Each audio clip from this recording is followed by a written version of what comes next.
भारत माता की। भारत माता की। भारत माता की।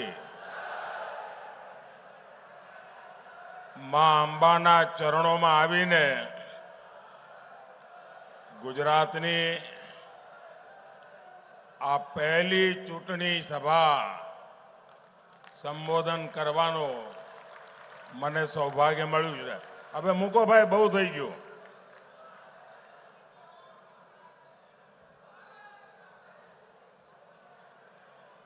આ ફોટાવાળા ભાઈઓ પણ ફોટા નીચે જ રાખો, પાછળ દેખાતું નથી.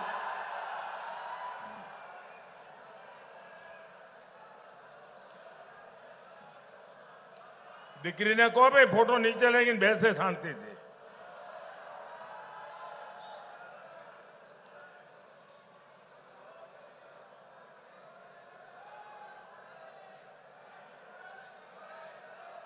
साथियों,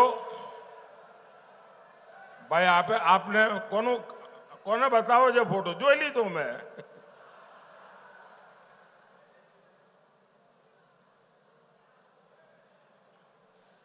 સાથીઓ, ગુજરાતની ધરતીએ મને જે સંસ્કાર આપ્યા, જે શિક્ષણ આપ્યું અને ખૂબ લાંબા સમય સુધી મને મુખ્યમંત્રી રાખીને આપે જે મને અનુભવ કરવાની તક આપી, એ બધું આજે મને દિલ્હીમાં લેખે લાગે છે.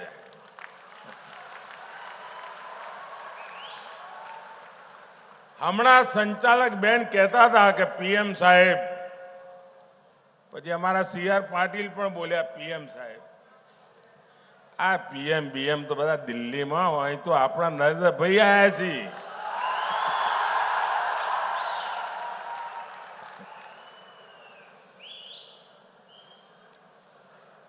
અને આજે આપની વચ્ચે આવ્યો, ચૂંટણીની શરૂઆતની પહેલી સભા આજે આ કર્મઠ માતાઓ બહેનોના ક્ષેત્રમાં થઈ રહી છે. અને શરૂઆત એક બેન ઉમેદવાર માટે આશીર્વાદ માંગવાથી થઈ રહી છે. મારા માટે ગર્વની વાત છે. ઘણું બધું મારે કહેવાનું છે, પણ શરૂઆતમાં જરા હિન્દીમાં બોલીશ અને પછી આપણે ગુજરાતીમાં વાતો કરીશું. પહેલા તો આજે ગુજરાતનો સ્થાપના દિવસ, અને ગુજરાતનો સ્થાપના દિવસ આપણા બધા માટે નવા સંકલ્પનો દિવસ, નવી ઉર્જા માટેનો દિવસ. અને એ નિમિત્તે આ વખતે આપણે સંકલ્પ લઈએ 1 મે કે વિકસિત ભારત બનાવવા માટે વિકસિત ગુજરાત બનાવવામાં અમે કોઈ કમી નહીં રહેવા દઈએ.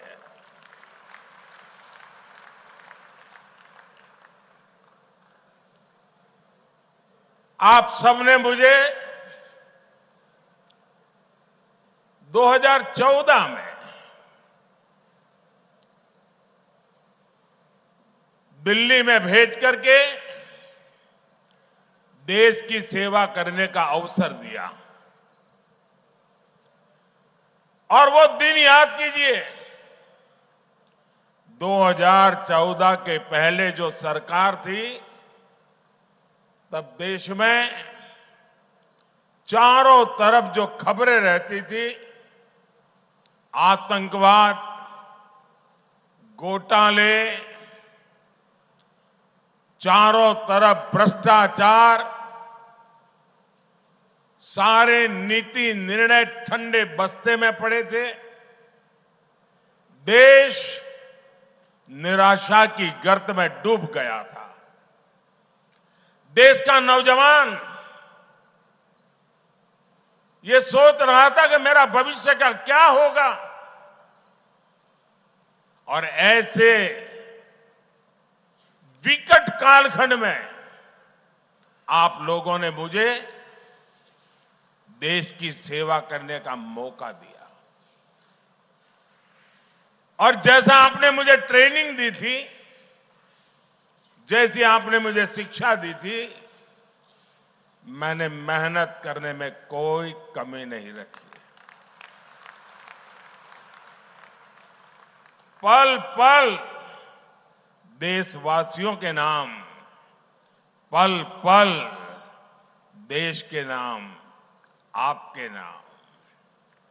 और मैंने कोशिश की कुछ संकट भरी स्थिति से देश को बाहर निकालूं, सामान्य मानवीय की उम्मीदें पूरी करूं। आप मेरे गुजरात के भाई बहन, आप मुझे करीब 25 साल से सरकार में काम करते हुए देखा है। और आप भी कह सकते हैं कि जिस अपेक्षा से आपने भेजा था, जिस आशा से देश ने मुझे बिठाया था, उसको पूरा कर करके एक नया विश्वास जगाने में मां अंबा ने हम पर सब पर कृपा की है और आज देश एक नए विश्वास के साथ आगे बढ़ा। 2019 में हर कोई मानता था कि दोबारा तो सरकार बन ही नहीं सकती है और सरकार न बने इसके लिए दुनिया भर के खेल भी चले थे।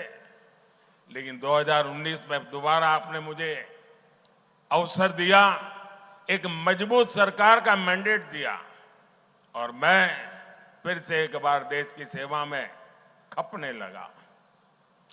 ये 2024 का चुनाव,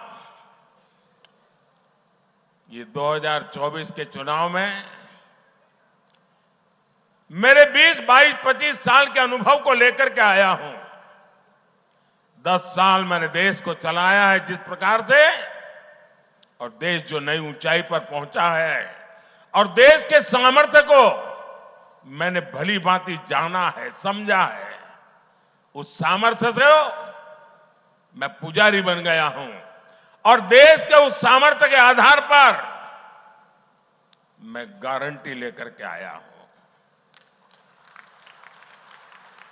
गारंटी ऐसे नहीं दी जाती, बहुत बड़ी हिम्मत लगती है।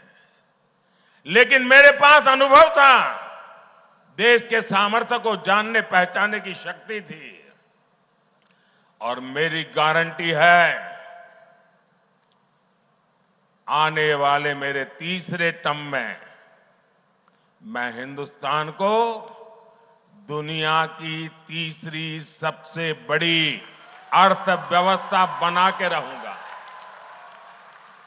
और जब देश तीसरी सबसे बड़ी अर्थव्यवस्था बनेगा, तब उसकी समृद्धि, उसका सामर्थ्य, उसका लाभ वर्तमान पीढ़ी को भी मिलेगा और आपकी आने वाली पीढ़ी को भी मिलेगा। और ये काम की गारंटी लेके मोदी आया है। तीसरी बार सरकार जब बनेगी, 4 जून को नतीजे आएंगे। 100 दिन में क्या करना, वो प्लान मैंने अभी से तैयार करके रखा है। आप गुजरात वाले जानते हैं, मैं जब भी यहां चुनाव में जाता था तो चुनाव के बाद क्या करूंगा तय करने में लग जाता था। और पहले 100 दिन में भाजपा सरकार क्या काम कर सकती है वो हमने दिखाया था। नर्मदा गेट से लेकर के सारे फैसले मैंने कर लिए थे, आपको याद होगा। ऐसे ही तीसरे कार्यकाल में गरीब कल्याण, किसान कल्याण और उनके लिए विकास के लिए नए निर्णय, नई गति, नया संकल्प लेकर के हम आने वाले हैं। और इसलिए आपको इस बार पहले से ही कहीं अधिक एकजुट होकर हर बूथ पर कमल खिलाना है। और मेरी गुजरात बीजेपी वालों से और गुजरात के मेरे भाई बहन से सिर्फ सबकी सब लोकसभा की सीटें जीत करके मैं संतुष्ट होने वालों में से नहीं हूं। इतना तो मेरा हक बनता है ना। આટલો તો મારો હક બને કે ન બને? અને એટલે ખાલી બધી સીટો જીતવી જેવું નહીં, આપણે તો બધા પોલિંગ બૂથ जीतवा है। और इस पोलिंग बूथ जीतने की सफलता ही बनासकांठा से बहन रेखाबेन चौधरी और पाटन से भाई भरत सिंह डाभी वो विजयी होकर के दिल्ली आएंगे, आपके आशीर्वाद से आएंगे। और आप जब उनको एक वोट देंगे तो वोट उनको जाएगा इतना नहीं है, वो वोट सीधा सीधा मोदी को जाएगा। और जब वो वोट मोदी को जाएगा मतलब गारंटी पक्की हो जाएगी। भाइयों बहनों, मैं आज गुजरात के लोगों को सैल्यूट करूंगा।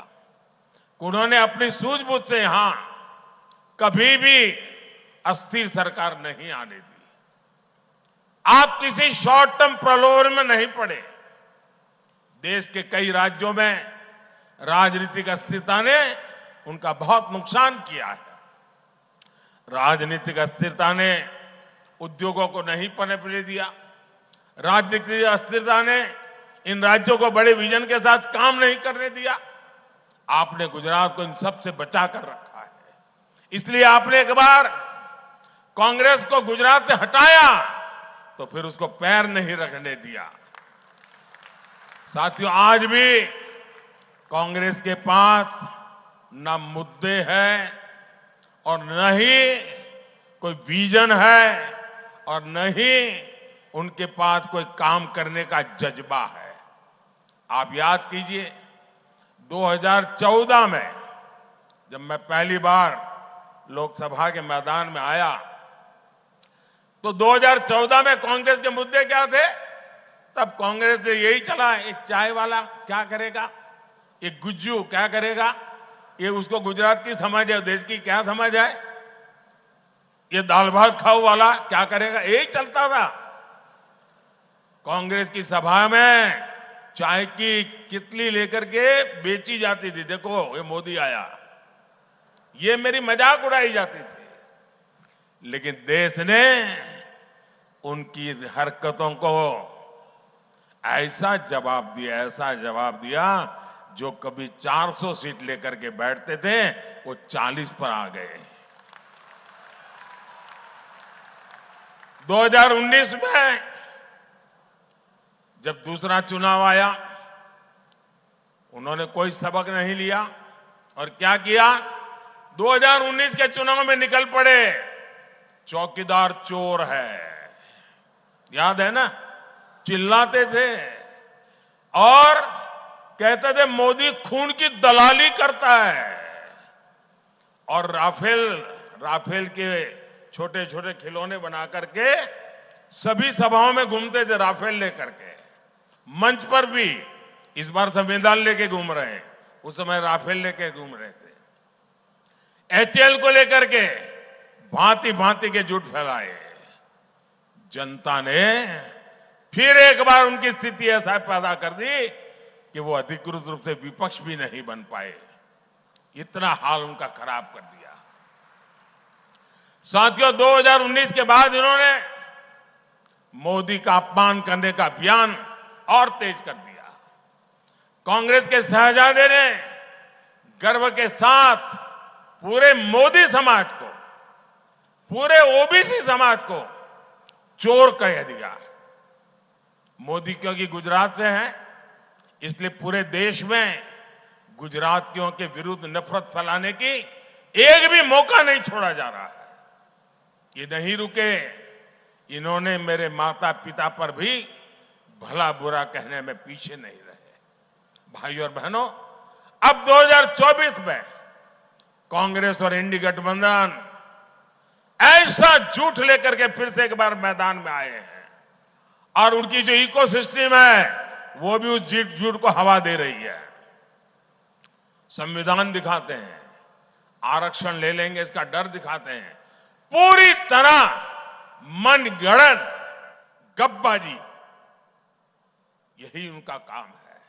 कभी कहते हैं मोदी को कोई परिवार नहीं है, तो क्या परिवार वालों को भ्रष्टाचार करने का लाइसेंस मिल गया है क्या? कभी कहते हैं मोदी को जेल में डाल देंगे, कभी कहते हैं मोदी का सर फोड़ देंगे।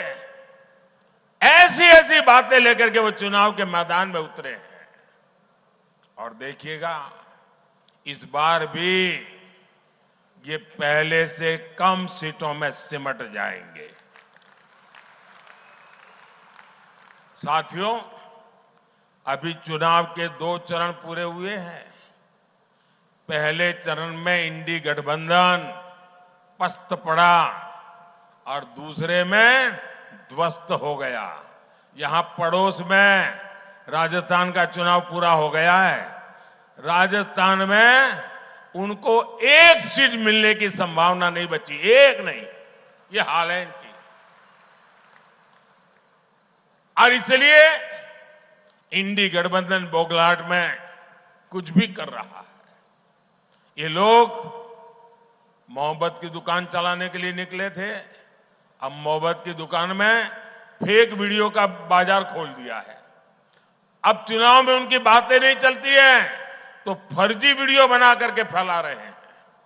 आप कल्पना कीजिए, जिस पार्टी ने 60 साल तक देश पर राज किया, इतने सारे इनके प्रधानमंत्री रहे, मंत्री रहे, जनता के पास जाने के लिए उनकी जुबान पर सत्य नाम का शब्द नहीं है और उनकी मोहब्बत की दुकान में फेक फैक्ट्री रूप में अब काम करने लगी है। जिसे ये मोहब्बत की दुकान कहते थे, वो दरअसल फेक फैक्ट्री है। कांग्रेस के वीडियो फेक, कांग्रेस की बातें फेक, कांग्रेस के वादे फेक, कांग्रेस के नारे फेक, कांग्रेस की नीयत फेक। और लड़ना है, मोदी है, चाय वाला है, मामूली है, गरीब का बेटा है। अरे आओ ना यार, 2-2 हाथ कर लो, हो जाए मुकाबला। ये दाल भात खाने वाला क्या करता है दिखा देगा। अरे हिम्मत है तो सामने से वार करो, ये फेक वीडियो का गेम बंद करो। कुछ पल लोगों को आप गुमराह कर पाओगे, लेकिन इसकी बहुत बड़ी सजा भी ये देश आपको देगा। साथियों, इन लोगों ने चलाया है, मोदी 400 सीट इसलिए मांग रहा है कि आरक्षण। अरे उनको मालूम नहीं, आज भी पार्लियामेंट जो 5 साल चली, एनडीए के 360 तो करीब करीब एमपी थे, और बीजेडी जैसे लोग जो हमारे एनडीए में नहीं थे, आंध्र की वाईएसआरसीपी हमारे एनडीए में नहीं थी, जो हमें समर्थन करते थे, वैसे भी पार्लियामेंट में 5 साल मेरे पास 400 की ताकत तो थी ही। लेकिन न ये पाप करने के लिए हम पैदा हुए हैं, न ही ये पाप करना हमारा रास्ता है। बाबा साहब आंबेडकर ने जो संविधान दिया है, देश के संविधान के निर्माताओं ने जो संविधान दिया है, उस संविधान की शुचिता, उस संविधान का संरक्षण, और कांग्रेस वाले उनकी जमात कान खोल के सुन ले, ये मोदी है। मोदी जब तक जिंदा है, मैं तुम्हें कभी भी धर्म के आधार पर आरक्षण का खेल खेलने नहीं दूंगा।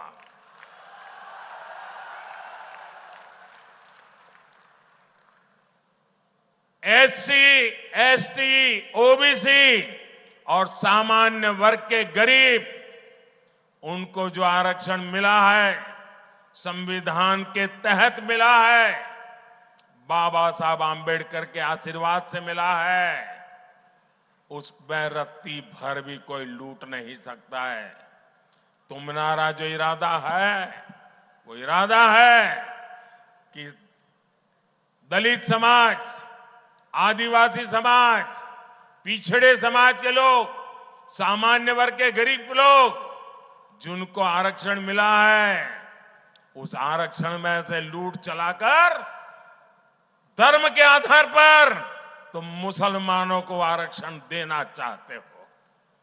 मैं आज कांग्रेस के शाहजादे को, कांग्रेस पार्टी को और कांग्रेस के सारे गाजे बाजे बजाने वाली जमात को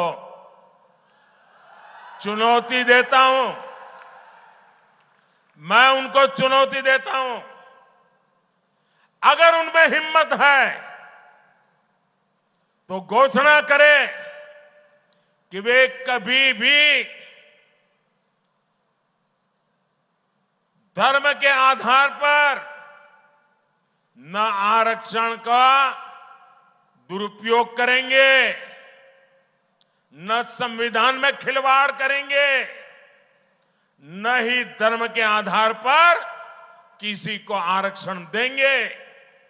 घोषणा करो, हिम्मत हो तो।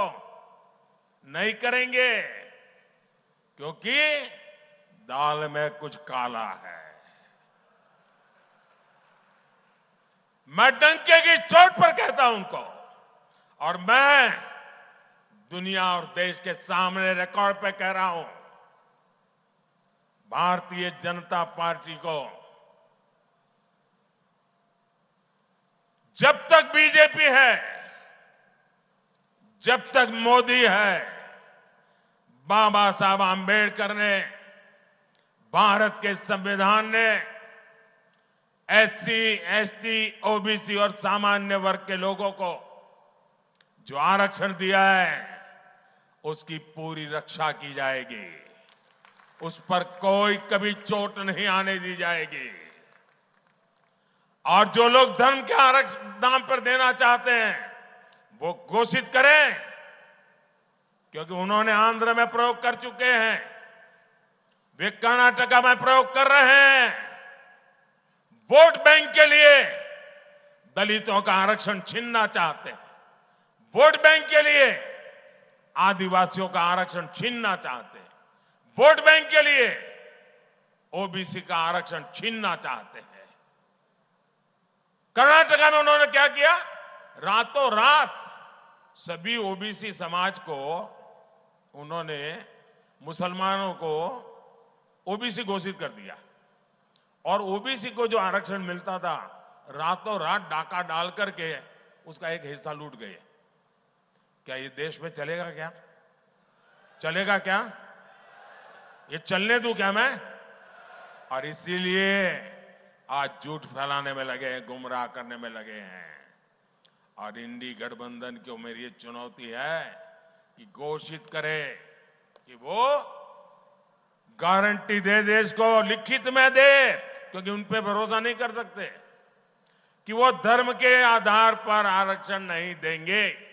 घोषित करें। दूसरी घोषणा करें, एससी, एसटी, ओबीसी और सामान्य वर्ग के आरक्षण को कभी भी हाथ नहीं लगाएंगे। करे घोषणा? नहीं करेंगे। मैं जानता हूं ये कभी भी ऐसा लिखकर नहीं दे पाएंगे।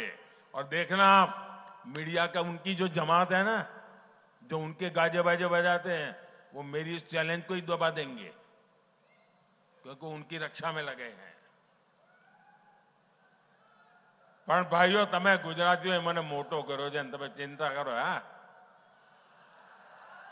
એમનો ખેલ પૂરો જ આ વખતે. સાથીઓ, આ ચૂંટણીમાં મારે એવા સાથીઓ જોડે વાત કરવી છે, ખાસ કરીને જેમની ઉંમર 35, 40, 45 હવે, જે લોકો પહેલી વાર 18 વર્ષના થયા છે, મત મળ્યા હશે, એમને પહેલાની દેશની શું દશા હતી એની ખબર જ નહીં હોય. કારણ કે જેને હવે પહેલો વોટ મળ્યો હશે, એ હું જ્યારે પ્રધાનમંત્રી બન્યો એના પહેલા તો એ બિચારો 8 વર્ષનો હોય, 10 વર્ષનો હોય, 12 વર્ષનો હોય. એને એ વખતે શું દશા હતી દેશની ખબર જ નહીં હોય. એકવાર જરા આજકાલની પેઢી તો ગૂગલ વાળી છે ને, જરા ગૂગલ પર જઈને જૂના છાપા શોધજો. હેડલાઇન ચોરી, લૂંટ આ જ આવતી હતી. અને આજે શું સમાચાર આવે છે? આટલા પકડ્યા, આટલા કરોડ કબજે કર્યા, આટલા જેલમાં નાખ્યા. અને એનો જ ફફડાટ છે આ.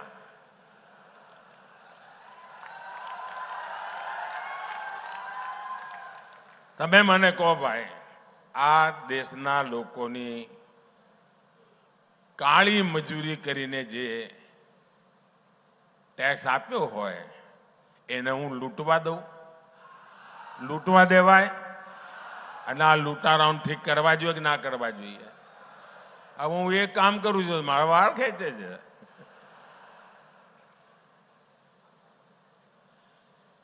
તમને આશ્ચર્ય થશે સાથીઓ, આ વખતે કોંગ્રેસની સ્થિતિ એવી છે, તમારે સરકાર બનાવી હોય ને તો ઓછામાં ઓછી 272 સીટો તો એમપી જોઈએ તમારી પાસે.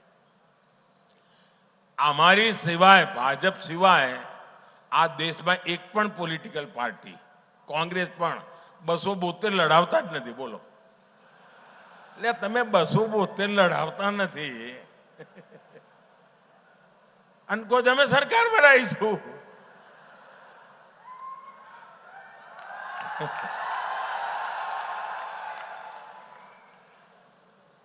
આજે તો એમની સ્થિતિ એવી છે કે આ એમનો જે શાહી પરિવાર છે ને, દિલ્હીમાં રહે છે, એમની દશા એવી છે કે પોતે આ વખતે કોંગ્રેસને વોટ નહીં આપીએ કે. બોલો, આ મોદી સાહેબની કમાલ જ છે ને. શાહી પરિવાર કોંગ્રેસને વોટ જ નહીં આપીએ કે. આ વખતે ત્યાં કોંગ્રેસનો ઉમેદવાર જ નથી. અહીંયા આપણા ત્યાં ગુજરાતના મોટા નેતા હતા અહેમદભાઈ. અહેમદભાઈ તો હવે રહ્યા નહીં. અહેમદભાઈનું પરિવાર ભરૂચમાં રહે છે. એમની દશા એવી, કોંગ્રેસને મત નહીં આપે. અહેમદભાઈનું પરિવાર કોંગ્રેસને વોટ નહીં આપીએ કે. કોંગ્રેસના એક મોટા નેતા બનતા સુધી ભાવનગરમાં જ રહેતા હશે, મત એમનો ભાવનગરમાં જ હશે. એ ભાવનગરમાં કોંગ્રેસને વોટ નહીં આપીએ કે. આ કોંગ્રેસની દશા છે. તમે વિચાર કરો. અને આ કોંગ્રેસને સંપૂર્ણપણે, જ્યારે એમનો ચૂંટણી ઢંઢેરો આવ્યો ને ત્યારે મેં કહ્યું હતું આ મુસ્લિમ લીગની છાપ છે આમાં. અને એક પછી એક પાના ખોલવા માંડ્યા છે. હવે એમણે માઓવાદી ઘોષણાઓ કરવા માંડી છે, નક્સલવાદી. એમણે કહ્યું છે હવે એમણે પાર્ટી તો બરબાદ કરી, હવે હું તો મર્યો તને મારું, એ મૂડમાં દેશને બરબાદ કરવા નીકળ્યા છે. એમણે પાર્ટી તો તબાહ કરી દીધી, દેશને બરબાદ કરવા નીકળ્યા છે. અને એમણે એક નવો, એમણે કહ્યું છે અમે એક્સરે કરીશું આખા દેશનો. કહ્યું છે ને, આખા દેશનો એક્સરે કરીશું. એટલે તમારા લોકરમાં શું પડ્યું છે? એક્સરે. તમારા ઘરમાં શું પડ્યું છે? એક્સરે. તમારું બેંકમાં શું પડ્યું છે? એક્સરે. તમારા ત્યાં કઈ દાગીનો બાજરાના કે જવારના ડબ્બામાં રાખી મૂક્યો હોય, એક્સરે. પછી લૂંટી લેવાનું. આ એમણે મેનિફેસ્ટોમાં કહ્યું છે જે બધું છે, પછી જેની પાસે નથી એને વેચી દેવાનું. તમે આ ગરીબી વેચવા નીકળ્યા છો ભાઈ. આ દેશને તમે તબાહ કરવા નીકળ્યા છો. શું માંડ્યું છે તમે? તમે વિચાર કરો. એમણે બીજી એક વાત કરી. એમના એક ખેરખા બેઠા છે વિદેશમાં, એમણે ત્યાંથી સંદેશો આપ્યો, જાહેરમાં કહ્યું આપણે ત્યાં દરેક મા બાપ એની ઈચ્છા હોય ને કે ભાઈ મૃત્યુ પછી સંતાનોને કંઈ ને કંઈ આપીને જવું. દરેક મા બાપની ઈચ્છા હોય કે ના હોય? કોઈ મા બાપ એવું હોય કે હું તો દેવું કરીને જઈશ, છોકરા ભરશે, એવો કોઈ મા બાપ હોય ભાઈ? એકે મા બાપ એવા હોય? બધા મા બાપ કંઈ ને કંઈ બચત કરે કે ના કરે? છોકરાઓ માટે આપીને જવાનો વિચાર કરે કે ના કરે? હવે કોંગ્રેસ વાળાએ એના ઉપર દોરો નાખ્યો છે અને એમણે જાહેર કર્યું છે કે હવે તમે જે બચાવ્યું હોય એ તમે તમારા સંતાનોને નહીં આપી શકો. એમાંથી અડધા કરતા વધારે કોંગ્રેસની સરકાર બનશે તો તમારી પાસેથી ટેક્સ રૂપે લઈ લેશે.